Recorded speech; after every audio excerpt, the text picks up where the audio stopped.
Hello friend. तो आज हम आपके लिए लेकर आए हैं क्लास 8 का प्रश्नावली 3A। इसका पार्ट 1 है। तो चैनल को सब्सक्राइब करें, वीडियो को लाइक करें, वीडियो को शेयर करें। तो चलिए, इस प्रश्नावली में आपको प्रश्न संख्या 1 से बताया जाएगा। प्रश्न है, निम्नलिखित में पूर्ण घन कौन है? ठीक है ना। आपके सामने ऑप्शन 4 को दिया गया है। ठीक है, इसमें आपको बताना है कि पूर्ण घन कौन है। तो देखिए, 72 है जो पूर्ण घन नहीं है, 81 भी आपका पूर्ण घन नहीं है, 64 आपका पूर्ण घन है, क्योंकि 64 का जो घन है वो 4 आएगा। ठीक है ना। तो इस तरह से देखा जाए कि इसका जो आंसर होगा वो तीसरा होगा। उसी प्रकार दूसरा प्रश्न देखिए, निम्न संख्याओं में कौन सी संख्या पूर्ण घन है? ऑप्शन 1 में दिया गया 25 जो कि आपका पूर्ण घन नहीं है, दूसरा में दिया गया 75, ये भी आपका पूर्ण घन नहीं है, तीसरा में दिया गया 125। तो 125 जो है ये 5 का घन है। ठीक है ना, इसलिए इसका जो आंसर होगा तीसरा होगा। ठीक है।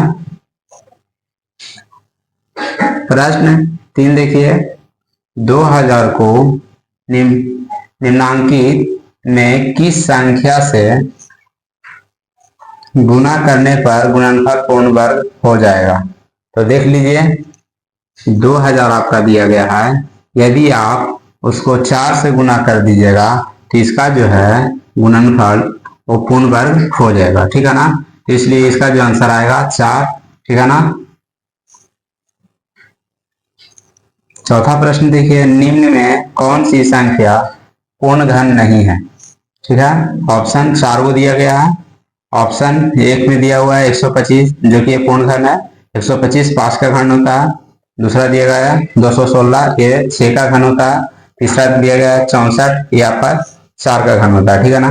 लेकिन चौथा जो दिया गया है 108, इसका घन नहीं होता है। इसमें पूछ रहा है कि निम्न में कौन सी संख्या पूर्ण घन नहीं है, इसलिए इसका जो आंसर आएगा वो आएगा आपका 108, यानी ऑप्शन 4। पांचवा प्रश्न देखिए, कह रहा है 400 को निम्नांकित में किस संख्या से भाग देने पर भागफल पूर्ण घन होगा? तो देख लीजिए, ये आपका 4000 दिया गया, तो 4000 में यदि 4 से आप भागा दे दीजिएगा तो ये आएगा आपका 1000, और 1000 है और 10 का क्या होता है? घन होता है, इसलिए इसका आंसर जो होगा वो 4 होगा, ऑप्शन 2।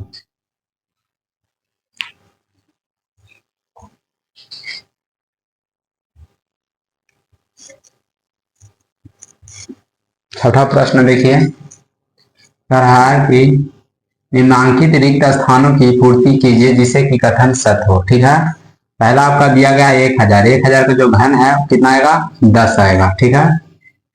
उसी प्रकार अगला देखिए, 5 का घात 3 दिया गया है, 3 को 5 को गुना कर दीजिए तो कितना आएगा? 5 25 25 25 25 25 25 25 से 125 आएगा यहाँ। ठीक है। तीसरा प्रश्न देखिए, 1 2 3 हो गया, 3 को जोड़ दिया कितना गया? 6 आ गया। पूछ रहा है इसका घात कितना आएगा? तो जो इसका घात वही इसका घात आएगा, यानी यहाँ कितना लिखेंगे? 3 लिखेंगे। सातवां प्रश्न देखिए, कह रहा है निम्नांकित में 0.2 का घन कौन है? तो 0.2 का घन निकालना है। तो देखिए, साइड में आपको बता दे रहे हैं, 0.2 को 3 बार गुना कर देना है तो आपका आ जाएगा 2 दूना 4, 4 दूना 8, यानी 8 आएगा। और दशमलव के 1 अंक के बाद इसमें दिया गया, 1 अंक के बाद इसमें और 1 अंक के बाद इसमें, यानी टोटल देखा जाए तो 3 अंक के बाद इसमें क्या बैठाना है? दशमलव बैठा देना। तो 8 दिया गया है, 0 0 मान लेंगे, उसके बाद क्या बैठाएंगे? दशमलव बैठा देंगे। ठीक है ना। यहाँ देख लीजिए, 1 अंक के बाद यहाँ दिया था, 1 अंक के बाद यहाँ दिया है, 1 अंक के बाद यहाँ, यानी 3 अंक के बाद बैठा देना दशमलव पीछे से। तो 3 अंक के बाद बैठा दिए, इसका जो है कितना आ गया? घन निकाले 0.2 के, तो आया 0.008। इसका जो आंसर होगा वो ऑप्शन 3 होगा। ठीक है ना।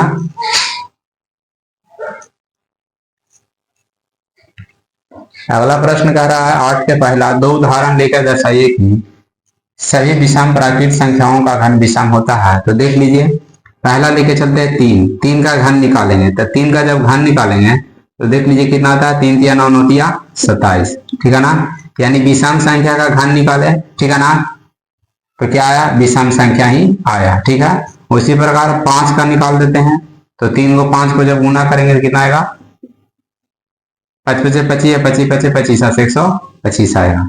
प्रश्न क्या कर रहा था, पहले समझिए, कर रहा था दो उदाहरण लेकर दर्शाइए कि सभी विषम प्राकृत संख्याओं का घन विषम होता है। तो हाँ, ठीक है ना, दो उदाहरण देना था, इसलिए हमने दो को दिया। ठीक है ना, लेकिन कोई भी विषम संख्या हो, अगर उसका अगर कहने का मतलब है कि घन निकालेंगे तो क्या आएगा, विषम ही आएगा। उसी प्रकार देख लीजिए इसका दूसरा प्रश्न 8 का, करा दो उदाहरण लेकर दर्शाइए कि सभी सम प्राकृत संख्याओं का घन सम होता है।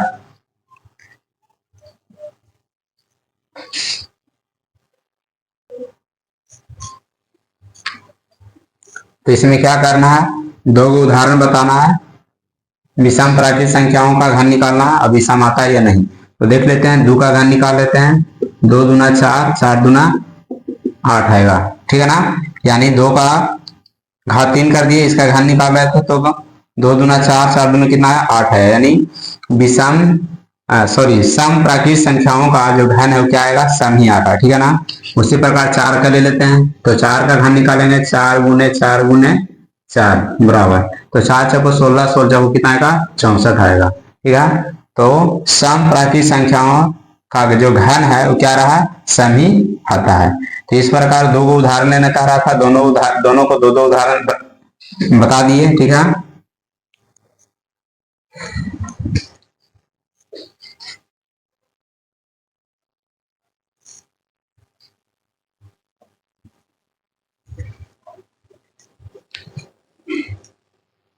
प्रश्न 9 देखिए, कह रहा है निम्नांकित संख्याओं के घन लिखिए। ठीक है, तो देखिए सभी को हल कर दिए, सिर्फ आपको समझा देते हैं। जैसे देखिए 7 का, तो 7 का जब घन निकालेंगे तो 7 का घात कितना करेंगे, 3 करेंगे, 7 को 3 बार गुना करेंगे तो इसका जो आंसर आएगा 343 आएगा, यानी 7 का घन 343 होगा। ठीक है, उसी प्रकार दूसरा प्रश्न दिया गया था 9 का घन निकालना था, तो हमने क्या कर दिया, 9 का घात 3 कर दिया, 9 को 3 बार गुना किया, गुना करने पर कितना आया, 729। 12 का घन निकालने का रहा था, तो 12 का घात कितना कर दिए, 3 कर दिए, 12 को 3 बार गुना किए। ठीक है, जब गुना किए तो कितना आया, 1728। उसी प्रकार चौथा प्रश्न देखिए 25 का घन निकालना था, तो कर दिए, 25 के घात 3 कर दिए, बराबर कर दिए, 25 को 3 बार गुना किए, गुना करने पर आ गया 15,625। तो इस प्रकार सभी का घन लिख दिया गया है। ठीक है ना, 10वां प्रश्न देखिए, 10वां प्रश्न कह रहा, आप जानते हैं कि 3 का अपवर्त 3, 6, 9, 12, 15 इत्यादि है। अपवर्त मतलब देखिए 3 का पहाड़ा में ऐसा सब आता है। ठीक है ना, करा दो उदाहरण लेकर दर्शाइए कि 3 के अपवर्त का घन 27 के अपवर्त होता है। तो देख लीजिए 3 का घन निकाले, तो 3 को 3 बार गुना किए तो कितना आया, 27, और 27 आया, इसमें कितना से भागा देना था, 27 से, तो हमने 27 से भागा दिया, कितना आया, 1 आया। उसी प्रकार 6 का घन निकालेंगे, 6 का घन निकालेंगे आएगा 216, 216 में 27 से भागा देंगे, कितना आएगा, 8 आएगा। 9 का घन निकालेंगे, तो 9 का घन जब निकालेंगे 729 आएगा, इसमें 27 से भागा देना है, कितना रहा, 27 आ रहा। अगला देखिए 15 का घन निकालेंगे तो आएगा 3375, इसमें भी 27 से भागा देंगे तो कितना रहा, 125 आ रहा। तो प्रश्न क्या कह रहा था कि 3 का अपवर्त इतना इतना इत्यादि, दो उदाहरण लेके दर्शाइए कि 3 का अपवर्त का घन 27 का अपवर्त है। तो देखिए 27 का अपवर्त है, यानी देखिए सभी में क्या कर दिया, सभी भागा लग गया। ठीक है ना, यानी भागा लग गया तो समझ लीजिए क्या है, अपवर्त है, क्योंकि 27 का एक बार में 27 होता है, 27 में 8 से गुना करेंगे 216 आएगा, 27 में 27 से गुना करेंगे 729 आएगा, और 27 में 125 से गुना करेंगे 3375 आएगा। तो इस प्रकार इसका भी आंसर आ गया। जितना जो आपको काला मार्कर से जो लिखा गया है, ठीक है ना, ये आपका क्या किया गया, सोल्व किया गया है। ठीक है, हल किया गया है, और ये आपका जो ब्लू वाला है ये आपका क्या है, क्वेश्चन दिया हुआ है, यानी प्रश्न है। ठीक है, प्रश्न 11 देखिए, क्या रहा है, 10,000 इकाई दाएं सैकड़ा हजार 10,125 को किस छोटी से छोटी संख्या से भाग दे कि भाग पर कौन है।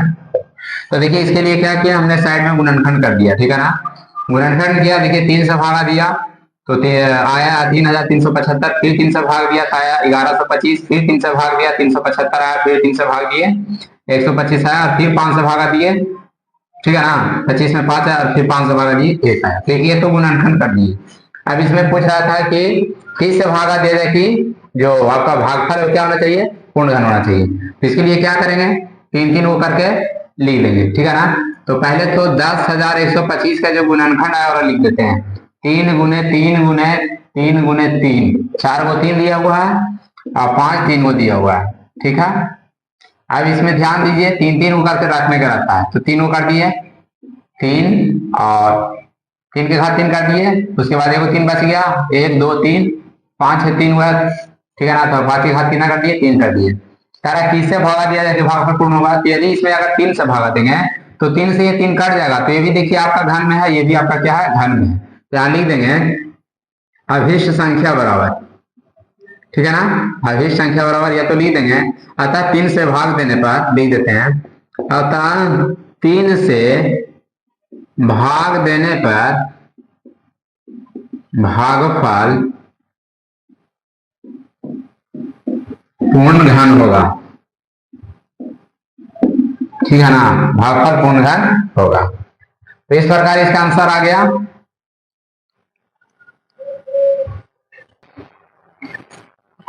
प्रश्न 12 देखिए, 6,912 को किस छोटी से छोटी संख्या से गुणा कर दिया जाए, ठीक है ना, यानी गुणा करे तो गुणनफल पूर्ण घन हो। तो इसका भी गुणनफल कर दिया है, देख लीजिए, लिख देते हैं 6,912, इसका जो गुणनफल आया, इसमें 3 वो 3 दिया हुआ है, लिख देते हैं 3 वो 3, 2 1 2 3 4 5 6 7 8, 8 को 2 दिया हुआ है, 3 4 5 6 7 8, 3 को मिला, इसका घात 3 कर देंगे, ये 3 को मिला तो 2 के घात भी 3 कर देंगे, ये 3 मिला 2 के घात 3 कर देंगे, यानी 3 को करके लिखने का रहता है, ठीक है ना। अब देखिए ये आपका है 2 को 2 बच गया, ठीक है ना। अब इसमें क्या करना है, कह रहा है कि किस से गुना कर दिया जाए, किस से गुना कर देंगे जिससे क्या इसका गुणनफल हो पूर्ण घन होना। तो पूर्ण घन कब होगा, जब इसमें एक और 2 रहता तब, क्योंकि देखिए सब 3 को दिया हुआ है, ठीक है ना, जबकि इसमें 2 है जो 2 को बच गया, ठीक है ना। तो इसमें एक और 2 रहता तो ये भी पूर्ण घन हो जाता। तो यहाँ लिख देंगे, अतः 2 से गुना करने पर, 2 से गुना करने पर गुणनफल पूर्ण घन होगा, यानी यदि इसमें 2 से अगर गुना कर दिया जाए तो ये भी क्या हो जाएगा, पूर्ण घन हो जाएगा, क्योंकि बस इसको सिर्फ 1 और 2 की जरूरत है, ठीक है ना। तो 2 से जैसे गुना करेंगे ये भी 3 हो जाएगा, ये भी पूरा घन हो जाएगा, ठीक है।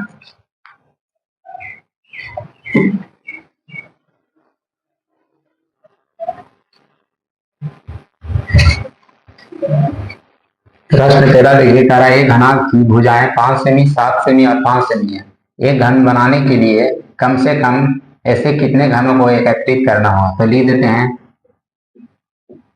दी हुई, ठीक है ना, घनाभ की आयतन, दी हुई घनाभ का आयतन कर देंगे 5 गुने 7 गुने 5, ठीक है। अब देखिए घनाभ कब होगा, अभी घन कब होगा, जब 5 को बनाना चाहिए, 5 3 को चाहिए और 7 को चाहिए 3 को, ठीक है ना, जबकि 5 2 को दिया गया और 7 को दिया गया। एक घन बनाने के लिए